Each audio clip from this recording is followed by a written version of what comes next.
Clemson stars are getting ready to go to the big leagues, and one former NFL star says his dream ended at Death Valley. We'll talk about it right here on Locked On Clemson.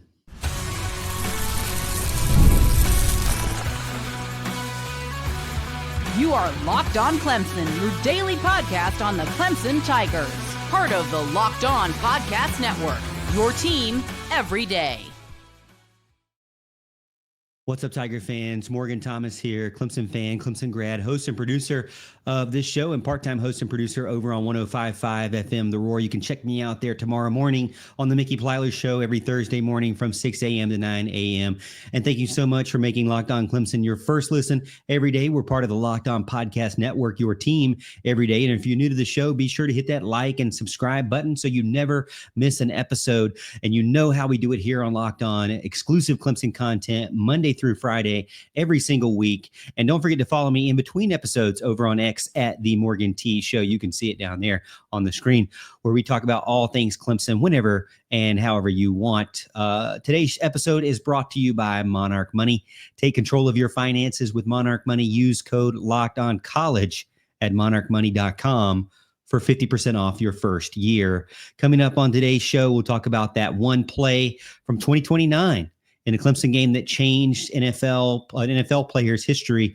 Also, we'll take a look at Barrett Carter and some of the Tigers that are getting ready to make some noise in the NFL draft, and also some of the thoughts and information we're hearing from NFL draft scouts that seem to not be able to agree or disagree on certain Clemson players. So jam-packed show today. Thank you so much for being a part of it.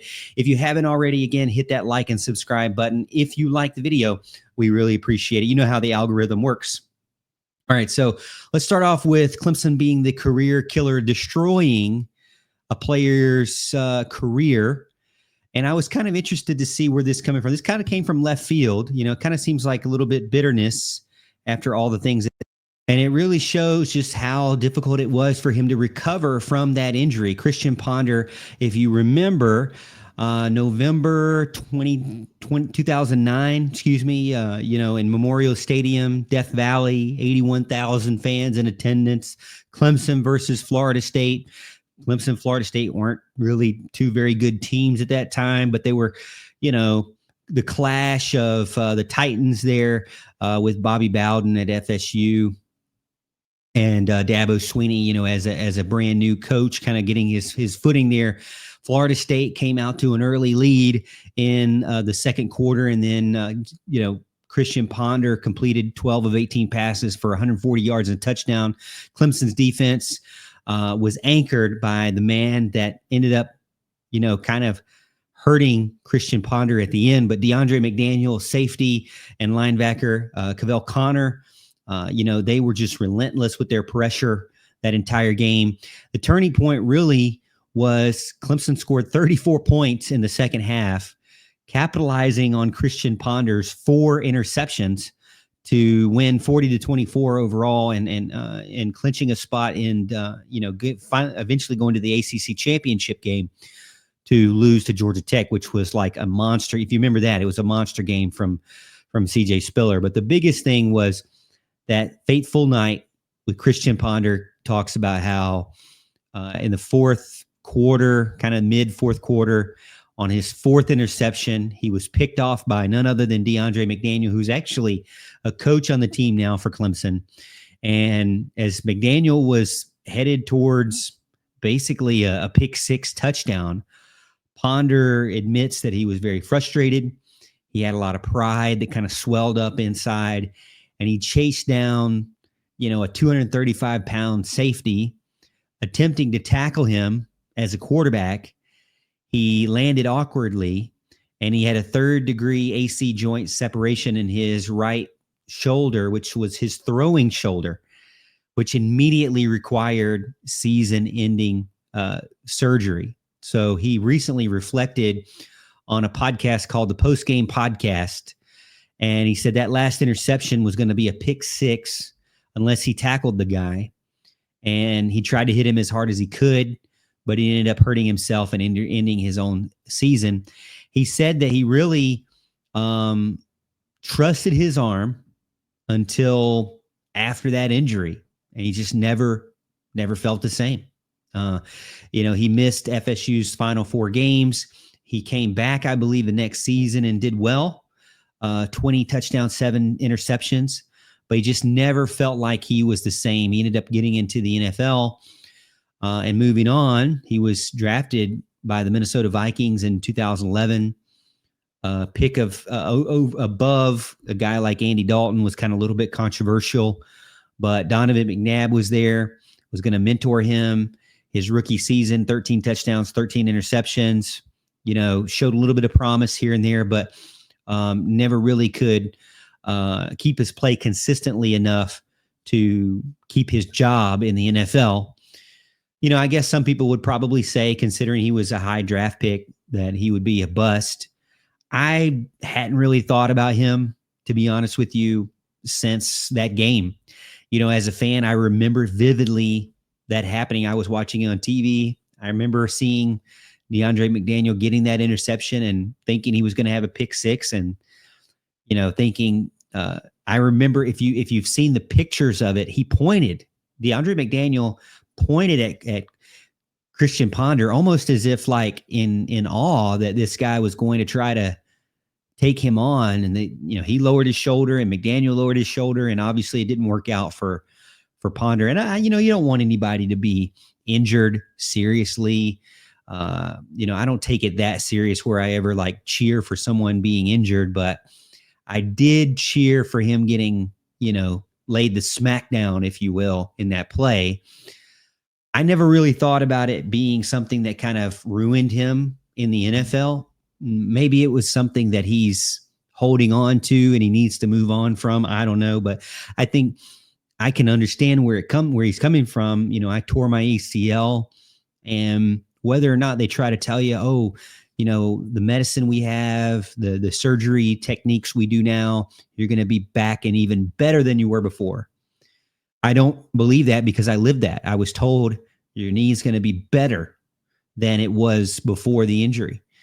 And that's not the case. I cannot bend my knee at the same degree that I used to. I have difficulty, when I try to do like a catcher squat, things like that. I have difficulty in doing certain things, crisscross applesauce, if you will.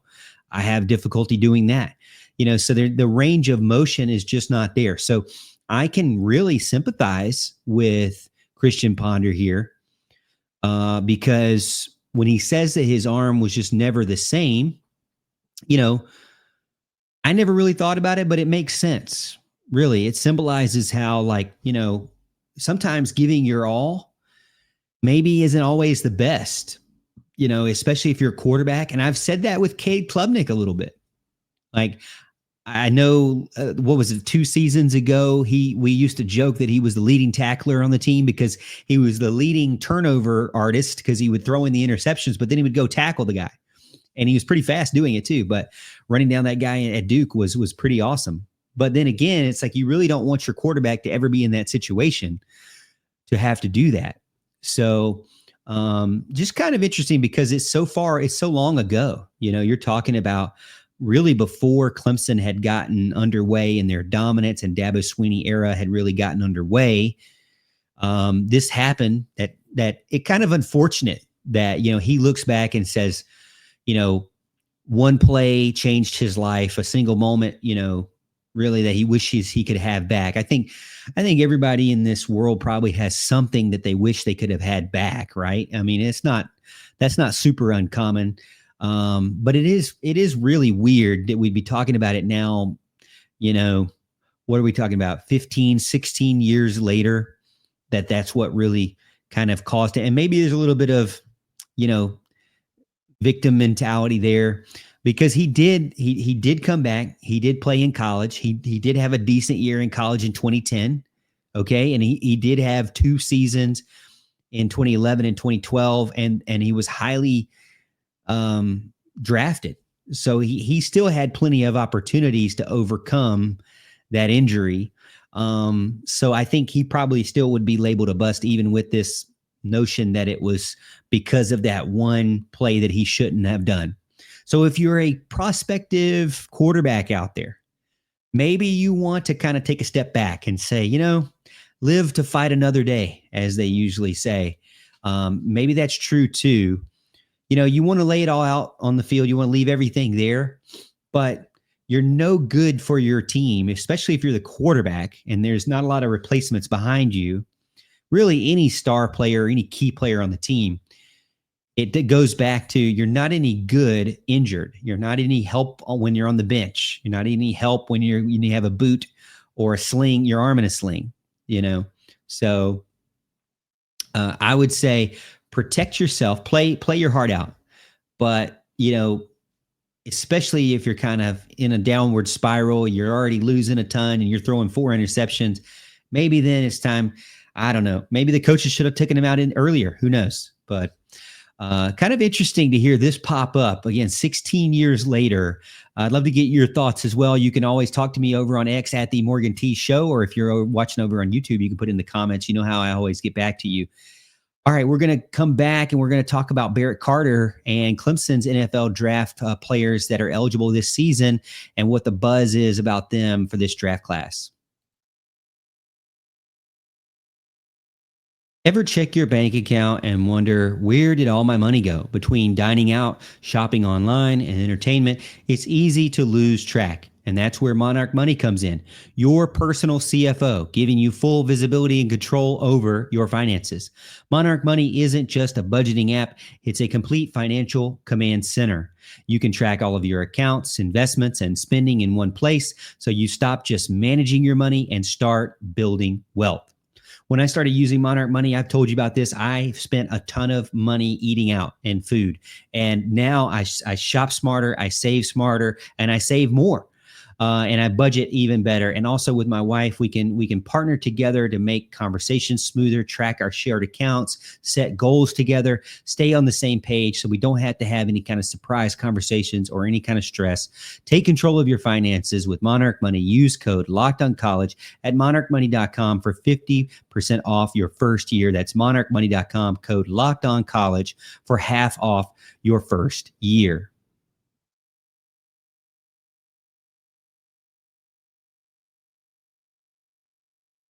All right, you know that linebacker Barrett Carter is probably one of the biggest names for this season in this NFL draft, in the 2025 NFL draft, as far as Clemson prospects go. He could be the next NFL star. He's 6'1", 230, has about a 4.58 second 40-yard dash when he did the Clemson Pro Day, 34-inch vertical, 4-year starter, of course, 2-time All-American. He has a ton of just amazing stats out there, a lot of tackles for loss, sacks, ton of pass breakups, very versatile, 3 interceptions, a couple of forced fumbles, a couple of fumble recoveries there. First 8 team all ACC, finalist for the Butkus Award. CBS Sports recently came out and they compared him to Levante David from Tampa Bay, a guy who went to the Super Bowl. Carter, they say Carter's sideline to sideline speed and his instincts make him a perfect run and chase linebacker for today's NFL. According to NFL.com, they say he has an elite closing burst and that he has a little bit of a lighter frame, but says he has a little bit of a lighter frame for run heavy schemes. So far, I think that he is definitely a guy that I would agree has that closing burst. My thing about him, my flag for him would be that tackling. I know a lot of fans would probably agree with me as well. He needs to clean that up. It seemed like Clemson as a whole got worse in tackling under Wes Goodwin. I think that Tom Allen is coming in and trying to improve that. Barrett Carter was really, public enemy number 1, I guess you could say, or exhibit A when it came to Clemson's problems with tackling and fundamentals. I mean, it seemed like Barrett Carter would grab a hold of a guy. He would get there. Yes, he had that closing burst. He had that speed. He had that sideline to sideline coverage ability. He had great instincts there. He could run and chase you down for sure.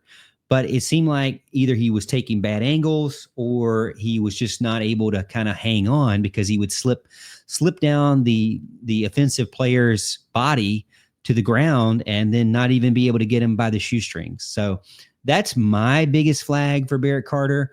But you're getting a guy who's a leader, who's a great locker room influence, who is going to put in all the work. No one's going to outwork the guy.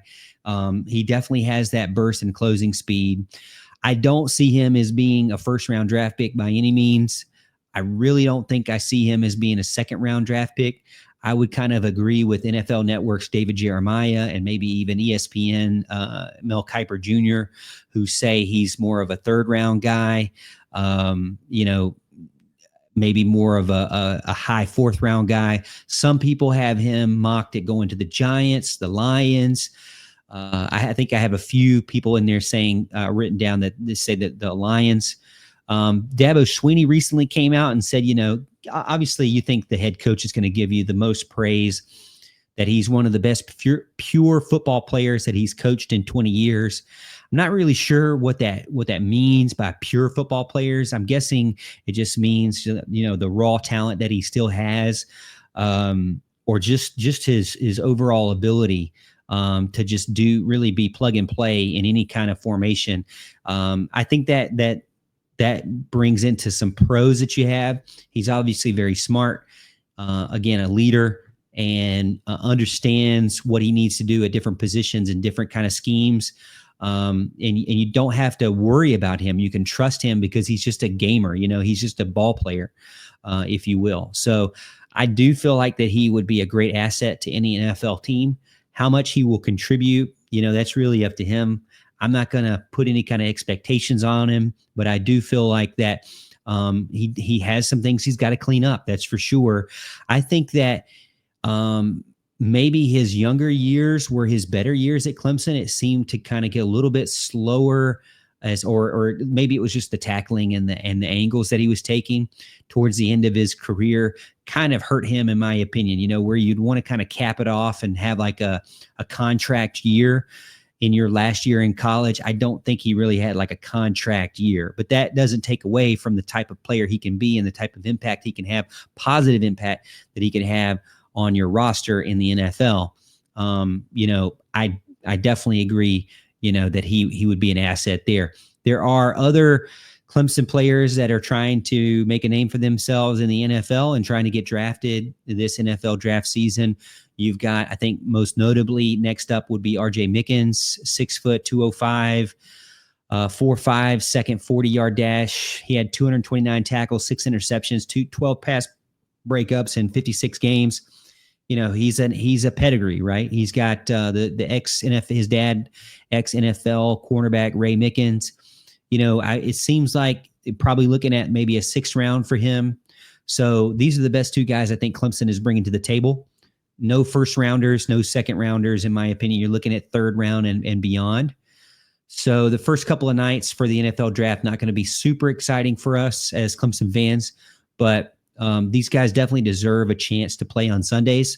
They did a really good job in college and were guys that you could trust. Were they the best at their position nationally? No, that's not the case, but they're definitely guys that you can trust and that could help, solidify maybe the depth on your NFL depth chart.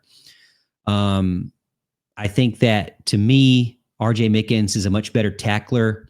He almost probably had his contract year. I think he had a much better year this last season. He's shown very good instincts in the red zone, doesn't panic when the field gets shorter. And honestly, I really like a lot of RJ Mickens, and I wish that Clemson would have him back. It's going to be a big gap to kind of fill there for Barrett Carter and RJ Mickens.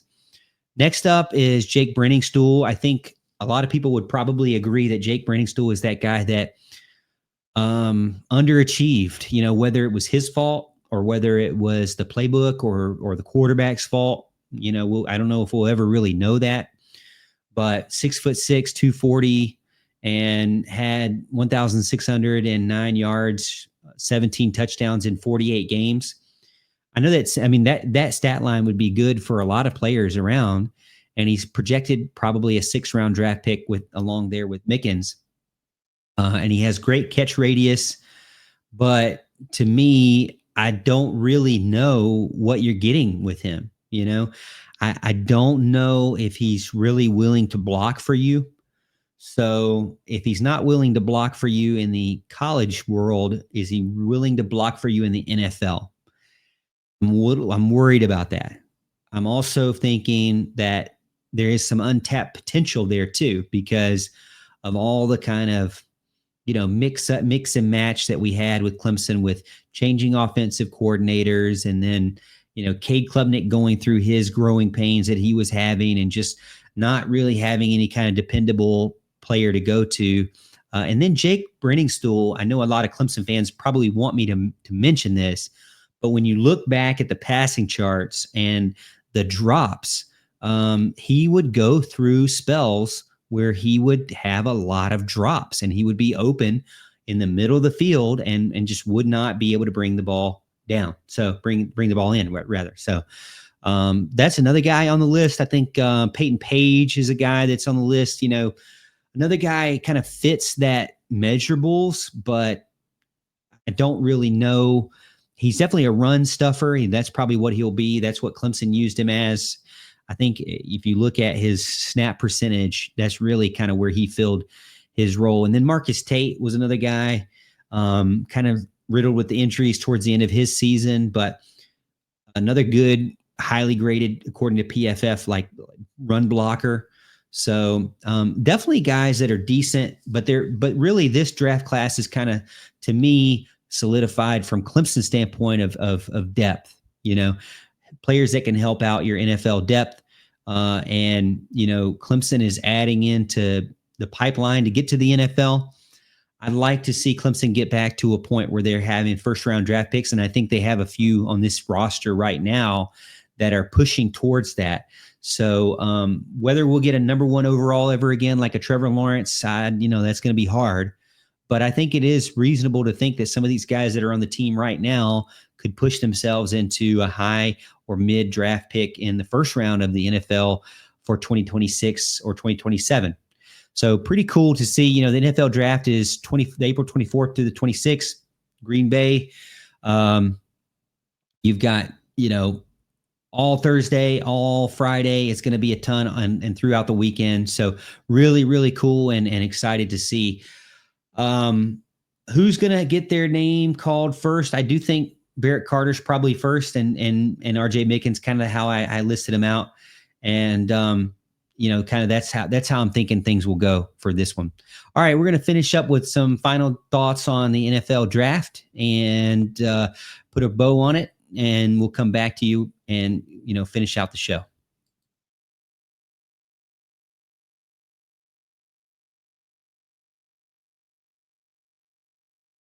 All right, I wanted to get in a little bit about the NFL draft coming up. It is a very, very wild ride. You've probably heard and read a ton of opinions out there. I mean, if you put, a bunch of scouts into a room, a bunch of analysts and experts, you're not going to get one solid opinion across the board at all. I mean, you're going to probably get, if you put 100 people in the room, you're probably going to get 200 different opinions, because the guys are going to change their mind halfway through their first opinion. And I know that when you listen to what certain players can do, like Barrett Carter, and like what we talked about in segment 2, there are definitely some people who say that he's going to be a third rounder. Some people say fourth rounder, maybe fifth rounder. Some of these guys, sixth rounders. A lot of guys really love the speed, and a lot of people, like guys, don't really necessarily like Barrett Carter's frame. But you never know what's going to happen. There's a lot of logic and a lot of things that you can agree with when it comes to NFL experts. But the chaos comes into where you get these general managers and these owners, they get involved and they make irrational decisions, or they make things based off of just, statistics that you had no idea that they were looking at, or why they were even looking at those statistics. I think that you can trust some of these guys, but even the experts like Mel Kiper Jr., they rank certain players and they think they're definitely going to be a lock in this situation, or Daniel Jeremiah with NFL Network, and they know exactly what they're going to do. And then it's completely opposite. I mean, all it really takes is one crazy trade, and then the draft is completely changed, and this is really not all new. I mean, you look at a guy like Michigan's quarterback, J.J. McCarthy. I mean, 10th overall to the Vikings. I would have never done that. I didn't like J.J. McCarthy in college. He didn't play a ton of games in college, and when he did, he wasn't really trying to be a quarterback throwing the ball a ton. He was just told to hand the ball off. To me, I would say a third rounder, fourth rounder type guy. I mean, but quarterback position is where a lot of these general managers, they get a little bit chaos, hectic and crazy, and things that get into place where they just make these irrational decisions. I mean, you look at, I got to admit, another guy like Will Anderson Jr. I mean, he's had a great career so far in the NFL, picked third overall by the Texans. I thought it was a horrible decision. I didn't think Will Anderson Jr. should have been picked at third overall by the Texans at all. I did not have as much love for him, as other people may have had, but he's turned out to be a great pick. So, what do I really know when it comes to like what you should draft? And Jalen Carter, I didn't really like Jalen Carter. I thought he had a lot of baggage, a lot of problems when he was there with Georgia, all the issues with the things that we make fun of with the driving and everything. And it was a very tragic incident with what he had. Picked ninth overall by the Eagles, and he's a top defender in the NFL. I mean, he's just a massive guy. You can't really move. So history is honestly not very kind to the NFL draft because, I think I read somewhere where it's like 35%, 37% are hits and the rest are busts. So you're talking about spending a ton of money, a ton of time, a ton of analytics, a ton of evaluations, and you only have like a 37% chance to hit a guy for the position that you need and at the value that you gave for that position. I mean, there's a lot of debate about, for example, a lot of people said Travis Etienne should not be a first rounder, but now he's been one of the best NFL running backs out there. Everybody felt like, Trevor Lawrence was the true number one guy, but there's now people out there saying, Trevor's really not lived up to the expectations that he's had. Now, I wouldn't put him up there at a level like maybe a Jamarcus Russell or anything, but, the draft is definitely a gamble. It's not simple. And it's not black and white. You really don't know what you're going to get from these guys. And they could be an absolute disaster in your locker room. I mean, Clemson's not opposed to that. They put Deshaun Watson into the NFL, and he had a great couple of seasons. And then it all started to fall apart because of things off the field started to leak into, his public life, and, be sure your sins will be found out kind of thing. Right. Now, I know he wasn't never really pled guilty or never really found guilty, but he had to spend a lot of money to settle a lot of those issues.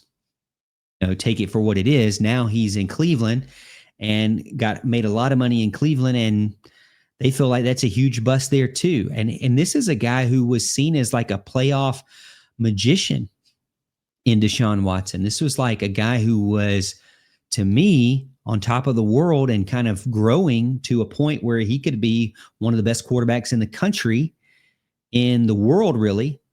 And now you really don't even want him on your team anymore. It's kind of crazy how things can shift and change so quickly.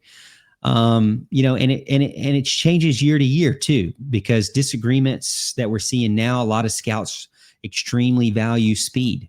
So I like that Barrett Carter has that speed and that ability to chase receivers down and chase tight ends down and be able to get to the sideline to sideline, so you don't, he can close off that outside run.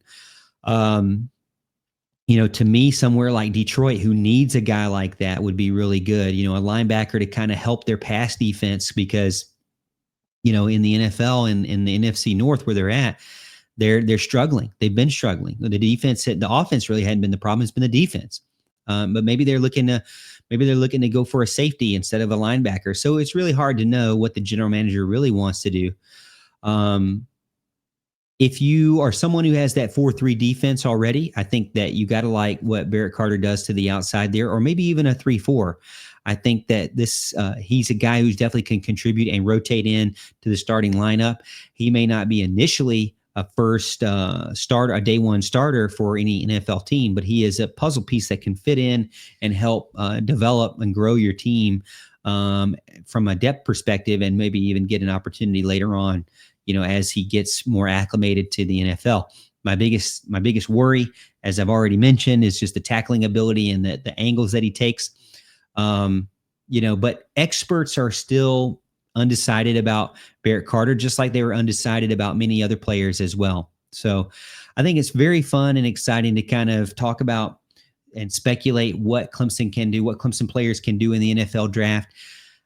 When it comes to the NFL, for me, that's the only reason I even watch it, to be honest with you. I watch it in order to watch my Clemson players, my former Clemson favorites do well. And Clemson now, when I was a kid growing up, you really didn't get a lot of opportunities with that. It was hard to find any players that were from Clemson. And when you got Madden and you tried to do a fantasy team with all Clemson players, it was very hard to fill a team. Now Clemson has a lot of players in the NFL and that are still current players on active rosters. And so it's a lot easier if you want to do a Clemson only, fantasy roster for Madden, you can do so. And that just shows you what Dabo Swinney's been able to do year over year. I think it'll be great. I'm looking forward to what Clemson players can do in the NFL draft and where they will go and what teams I will be able to cheer for. Because to me, with the NFL, it's like baseball and a lot of the sports really is just, the older I get, the more I just enjoy the uniqueness of all the teams. I don't hate one team. I don't really overly love another team, but I do love the uniqueness and the back history behind each team that's out there, and especially the ones that decide to pick Clemson players. And I'm talking to you, Carolina Panthers. You need to figure it out and start drafting Clemson players because it's absolutely ridiculous that you've never done so. At least legitimate players for sure. It's pretty crazy. All right. I appreciate everyone being a part of the show. Thank you so much again for making Locked On Clemson your first listen of the day. For your second listen, check out Locked On NFL Draft with Damon Parson and Keith Sanchez. Your favorite collegiate players get ready for the next level. Get the latest draft rankings, rumors, and news every day. Find Locked On NFL Draft on YouTube or wherever you listen to podcasts.